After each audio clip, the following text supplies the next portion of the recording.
episode of the Restoration Today podcast is brought to you by Restoration Brokers of America. Did you know that 80% of businesses are unsellable? Let RBA work with you to ensure you maximize the value of your business when you decide it's time for a change. You've worked hard to build it, let RBA work hard to sell it. Visit sellmyrestorationbusiness.com for more information.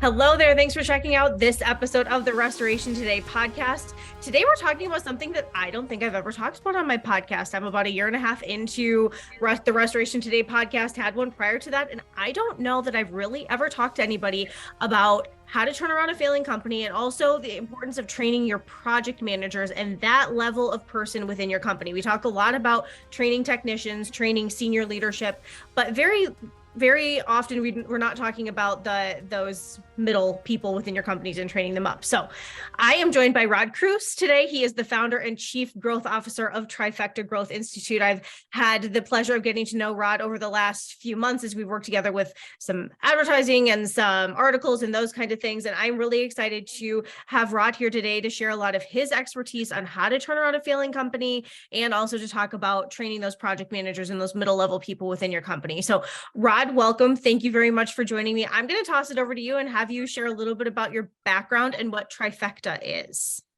Sure. First of all, Michelle, thank you very much for having me today. I really appreciate the opportunity, and I love all your podcasts, and really appreciate what you're doing for the industry with CNR Magazine. Thank you. I think it's really good. Like you said, I'm the chief growth officer and founder of Trifecta Growth Institute. Prior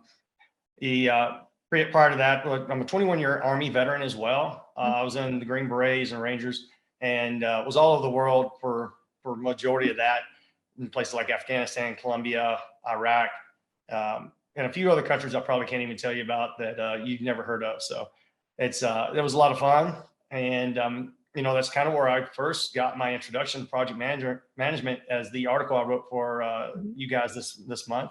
Yep. Since then, I've been in the construction and restoration business, going on 15 years now, and have owned and have started up, owned companies, sold companies. I have a little knack for turning around failing organizations from my previous years as well. So that's kind of why I kind of talk about it a little bit and some of the facets of it.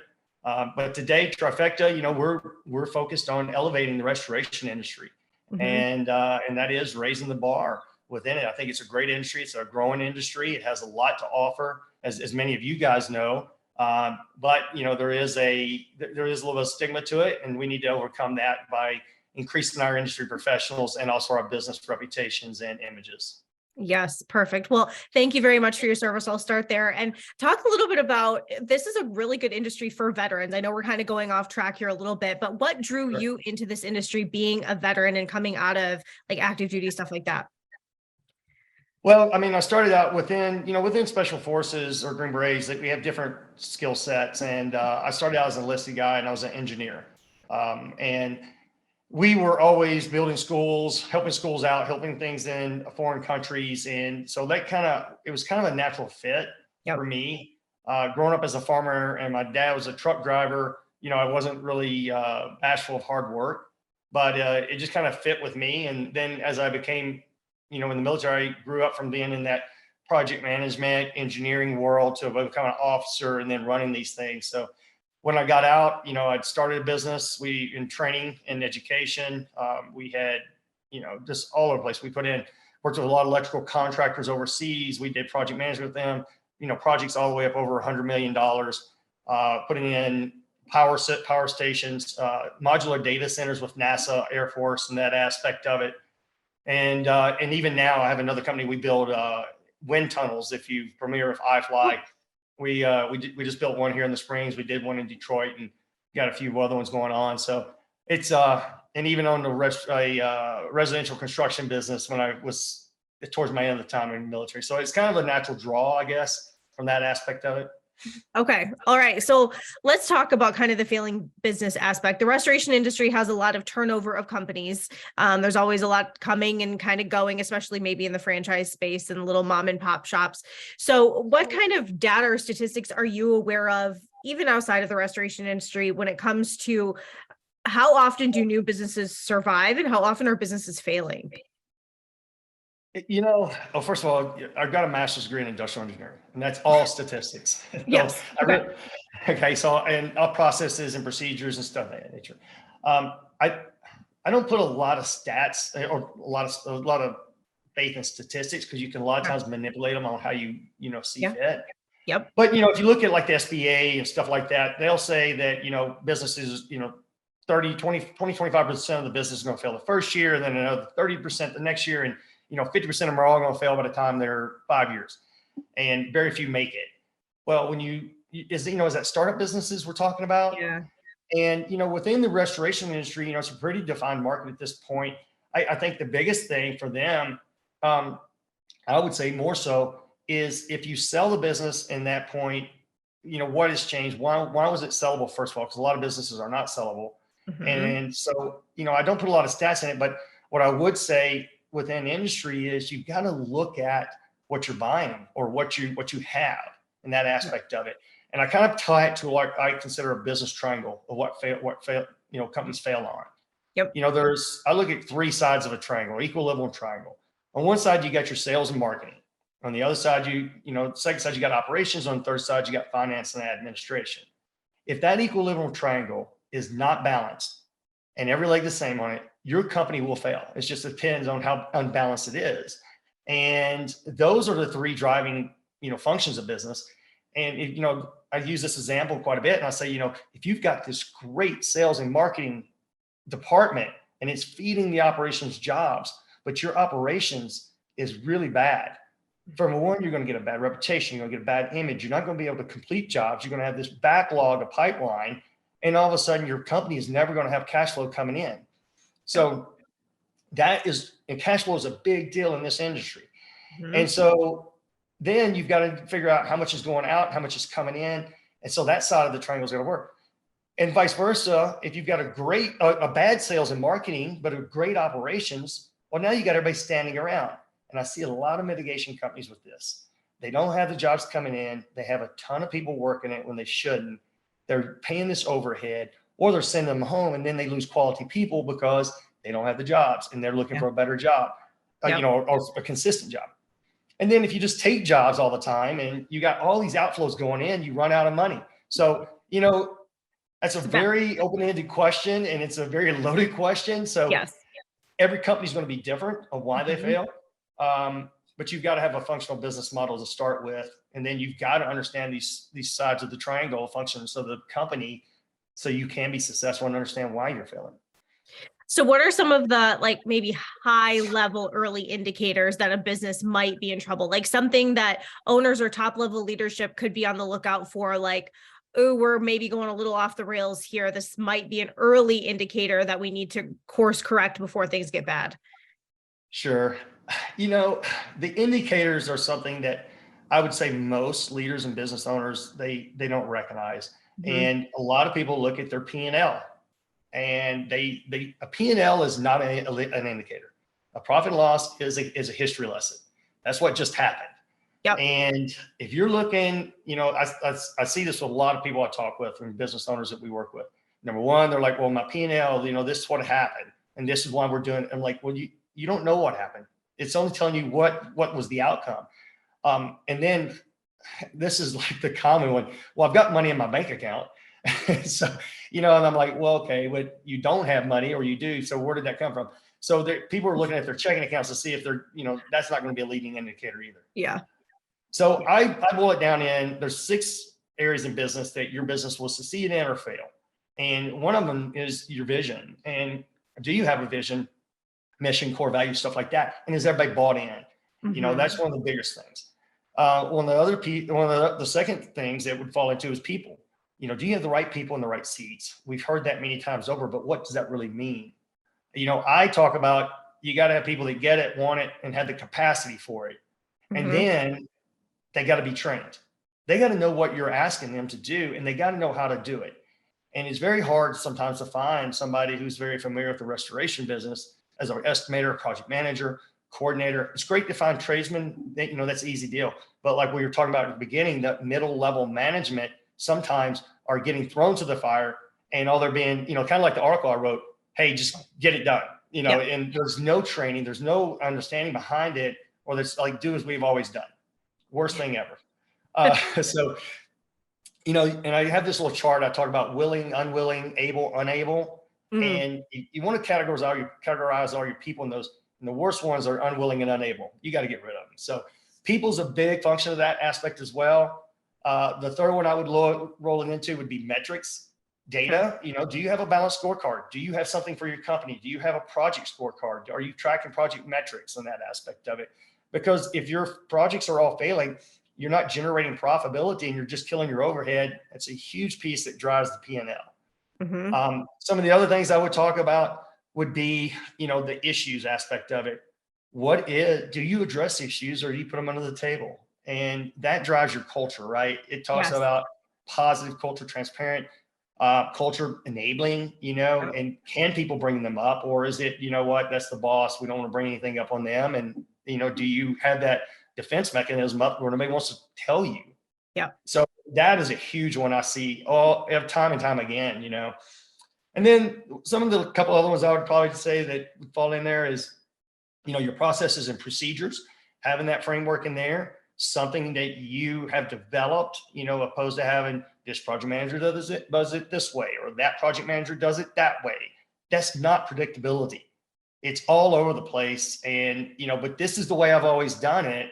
And that goes into a whole team building process at that point, the storming, norming, performing aspect of it. And then the last thing would be, how do you function as a business? What is your sound in your business? Do you have a battle rhythm that you follow? Because people like predictability. Yep. And when you allow that to go away, those are the biggest things I think that will cause a business to fail. And pretty much every business I've coached, every business I've ran or been part of, I can put everything into one of those 6 areas. Okay. So on the flip, sorry, go ahead. So sorry. No, but those are your indicators and you have to be able to figure out how you're going to manage them and measure them. I think it's interesting what you did bring up when you're talking about one of those 6 criteria. Culture fits into so many of those. In our state of the industry study, everybody said that the biggest draw to their company was culture, but it was just the word culture, which doesn't in and of itself mean anything. Right. Your culture, everybody has a culture, but it could be a bad culture. That doesn't mean it's good. So a lot of what you said does feed right into that good, healthy, good or bad company culture and defines the culture. So flipping the question around a little bit, then when you walk into a restoration company that's healthy and vibrant and profitable and driving forward, growing, all those things, what are some of the things that you see in those companies that other restoration companies might be able to adopt and bring into their fold? I talk about this. I've talked about this before in conferences about culture a little bit. And, I always start out and I ask people, how many of you like going to work every day? And, some people raise their hand and then I kind of say, no, really, how many of you like going to work every day? And then all of a sudden the hands drop a little more, and you left that. And I tell people, I said, I'm fortunate enough that I have majority of my life, I've enjoyed going to work. Even when I was in Afghanistan and Iraq, when I knew when I was going to work that people were going to try to kill me, I still enjoyed going to work. And, that is one of the things that I tried to bring into my restoration company. Yeah. What is that? Why is it the Green Berets, no matter what the situation is, even though it's not the best, what makes them get up every day, go do what they want to do, and why are they there? And, as I really thought about that, and I try to replicate that in my company, in all my companies I go back to 3 things. You got to have a positive environment. You have to have the ability that people want to be there. Second of all, which a lot of times shows you genuine concern for people, and you're showing them, you're educating them for training. You're providing them the tools that you have or they need to do their work. And I call that enabling. So you got to have that positive culture that is enabling. Nobody wants to be told what to do every day. They want you to tell them where you want to go. And if you have a good vision, they can follow that. But then they want to be enabled. Yep. The ones that are not enabled, they get frustrated. They feel like they're being told every day and they leave. And the third thing is it's got to be transparent. We're in a society, today we're in a society that is very scared to say anything. But for the fear that somebody is going to come back upon them, you cannot run a company like that. And especially a restoration company. you have to have transparency. You have to be able to allow your receptionist to be able to vent to you and be able to give her frustrations on why she can't do her job. And, a lot of times I talk about the internal customer. We're always focused on the external customer, but I talk about the internal customer. And that aspect of it is, you have a product you're doing and somebody in your company, in another department is your customer. They are waiting on an output from you. Whether it's your receptionist took a note and they delivered that note to your project manager estimator, that is a product they are delivering. And that other person can't do their job without that product. And so if you are not catering to your internal customer, you don't have that attitude, that's another reason for a toxic culture. Is there some technology that you recommend that helps kind of with that internal workflow and that internal like building of systems and processes? Maybe you don't want to recommend a specific software, I don't know, but there's a lot out there. So what do you see companies using?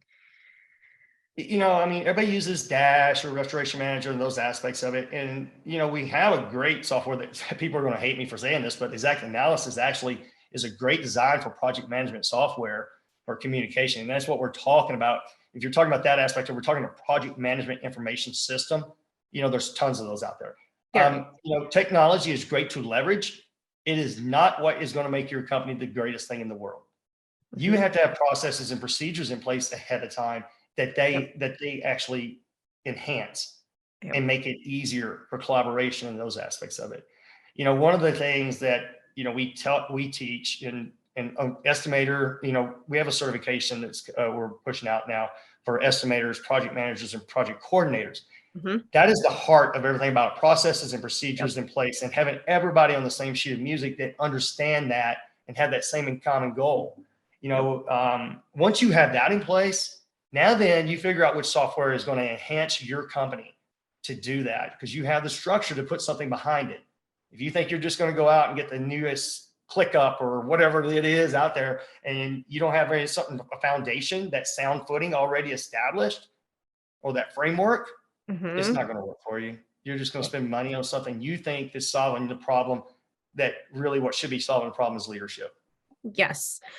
Okay. So also in our state of the industry, 50% of companies said that they were going to heavily invest in training next year. And I'm guessing that the other 50% plans to invest some, but a lot of people said that training is going to be a major investment in 2023. Sure. I think we're learning that maybe the WRT, AMRT, ASDs, like that's not enough. There's more training that our people should be going through than those initial certifications, which are good. And I'm guessing that you kind of had the same thing in the military as a Green Beret. Like you learned kind of the technical skills to build those buildings or schools, but there was way more that you learned maybe on the other skills side of things that was way more valuable than how to put some bricks together and build a school, right? So talk about training and the importance of continuing training past those initial certifications that people get when they're first hired into a restoration company. Yeah, and this is one of the reasons I created Trifecta Growth Institute. And I base things off three wins, right? If you have a big problem, you got to be able to solve it. And you got to have some wins in there, some minor steps to get you to that point. As far as training, I've always received training, and it is the catapult to jumpstarting your company, number one. If you're, I always say hope is not a method, especially in military operations and birth control, right? So you got to plan something out. And, and the same falls within a restoration company. Being profitable is not, hope is not a method. You got to be able to figure that out, and you got to figure out what you're doing. Training is what when I talk about how I turned our company around, it is the biggest needle mover that I can say worked. And that was putting in formal training for estimators, project managers, we've trained everybody all the way down to our receptionists, field guys, everything. I wanted them all on the same sheet of music, and having that ability for them to communicate, understand the terminology together, understand why certain processes and procedures were being done, why that person had to have this done. It's the biggest needle mover you'll get. It's the biggest return on investment you'll get. When you look at different POM scores, or you look at different profitability, everything we did within a couple of months, we saw, of course, we trained everybody. Literally, I had everybody in my company except for 2 or 3 that didn't want to do it. And you know what? They eventually left because they didn't want the structure. Yep. But everybody who engaged in it it was a game changer. Our jobs became more profitable. And when I say more profitable, I mean more profitable. I'm talking going from 6 or 7% in a reconstruction project to 15. From going from a POM score, if contract connection on that portion of it, going from like a 3.25 to a 4, over 4. When you start talking about our company scorecard, where we're talking about driving in new business, understanding the confidence, our surveys went from being, I think when I took the company over, it was like a 2.4 out of 5 on Google. Yeah, that's a great score, right? And to where we went to a 4.5, and that is the difference. Yeah. That is your ROI you're going to get, and it's very measurable. It's very enlightening. And when it comes on, aha moments are for everything for people when they get trained, because it gives them validation of their knowledge, or they answer questions that I don't want to answer that question. I should know that I'm a PM. I should not, and I ask a lot of questions. And when we ask them, they're like, I don't know the answer to that because, and so then when they get that understanding, then they are truly a subject matter expert, and it raises your level, and it raises your culture. It raises everybody's, confidence level. And that's my take on it. I mean, but I've received a lot of training in my life, and I value it, and I invest in it in my corporation. It's every company I have on it. And it is definitely a return on investment. And I think that's what the restoration industry is lacking. But outside of the mitigation, WRT, stuff like that. Yeah. What should the cadence of training like this be? How often should it be? I don't think it's a one and done deal, right? No, it's not. Yeah. We've tried to hit a balance on that. It depends on the individual, to tell you the truth. Sure. It really does. It also depends on what changes in the industry. The more experience you get, the more, things you can be able to handle. I just had a guy come in, had a couple of them actually, that took our training, and, they were like, what? I've been doing this for 25 years and I've never heard of that. And, and I'm like, okay. Well, then all of a sudden they're like, oh, that's why we're doing that. Because then they connect a little aha moment. And then one guy says, well, I've been doing this for 25 years. I would never, ever do that. And I said, well, that's probably I'm glad we figured out the problem now. So we don't have to do it the next 20 years and keep losing money. Yeah. We have a course that, we try to put into it, our project estimator course is 36 hours, I think it is. And that's more than just estimating. It goes into customer service, some of the aspects of those soft skills, people skills in there that helps do that.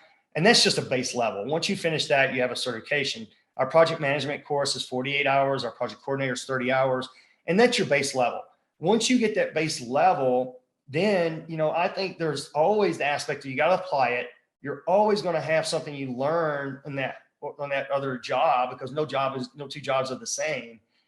And then, we require every 3 years, you get a certain amount of training to help refine those skills.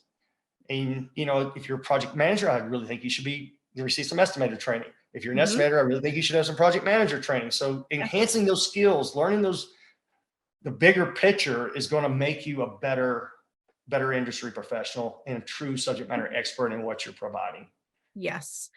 All right. I want to loop back around to our initial conversation about turning around a failing business. So if people are listening to this and they're like, yeah, we've got some of those red flags and I can tell that we're maybe not heading in a good direction. What's the first step when you suspect that maybe things are going awry or things are going off the rails? What should restorers do first? You got to have open mind. You got to realize that maybe you're the problem.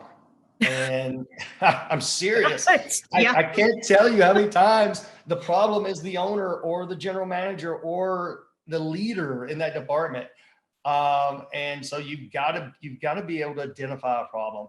This goes into another adversity speech I give, and something that, I coined it, when I was going through special forces training as a Green Beret in my selection.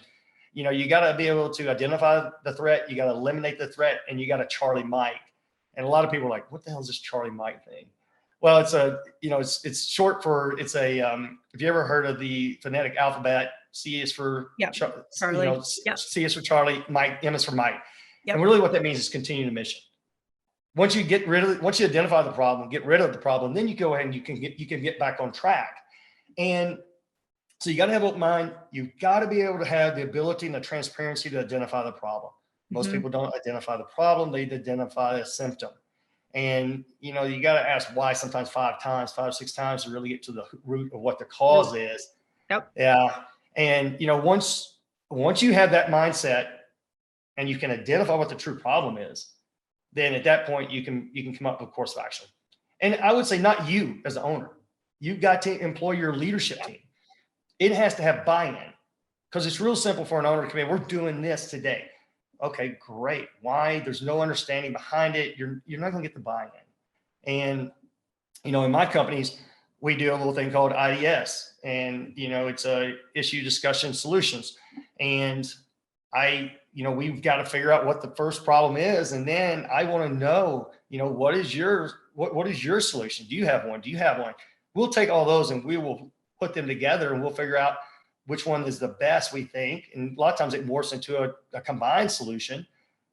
But you got to have the expertise to figure that out, right? Yeah. Or to at least orchestrate that.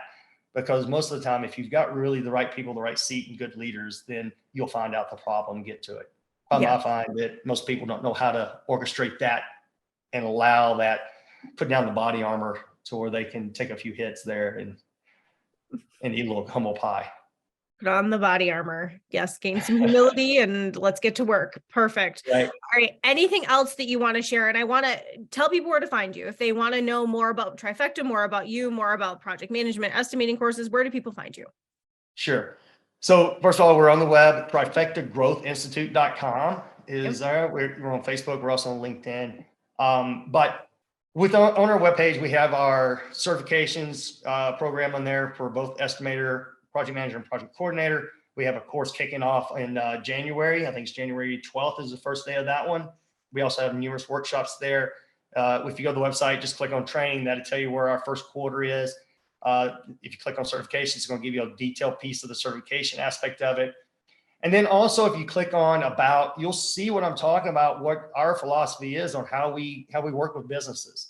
And that is addressing those 6 different components of business within that functional triangle of business as well.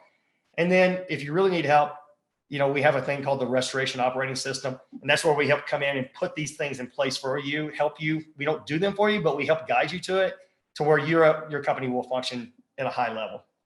Perfect. All right. Anything else, Rod? Anything we didn't talk about that we should talk about?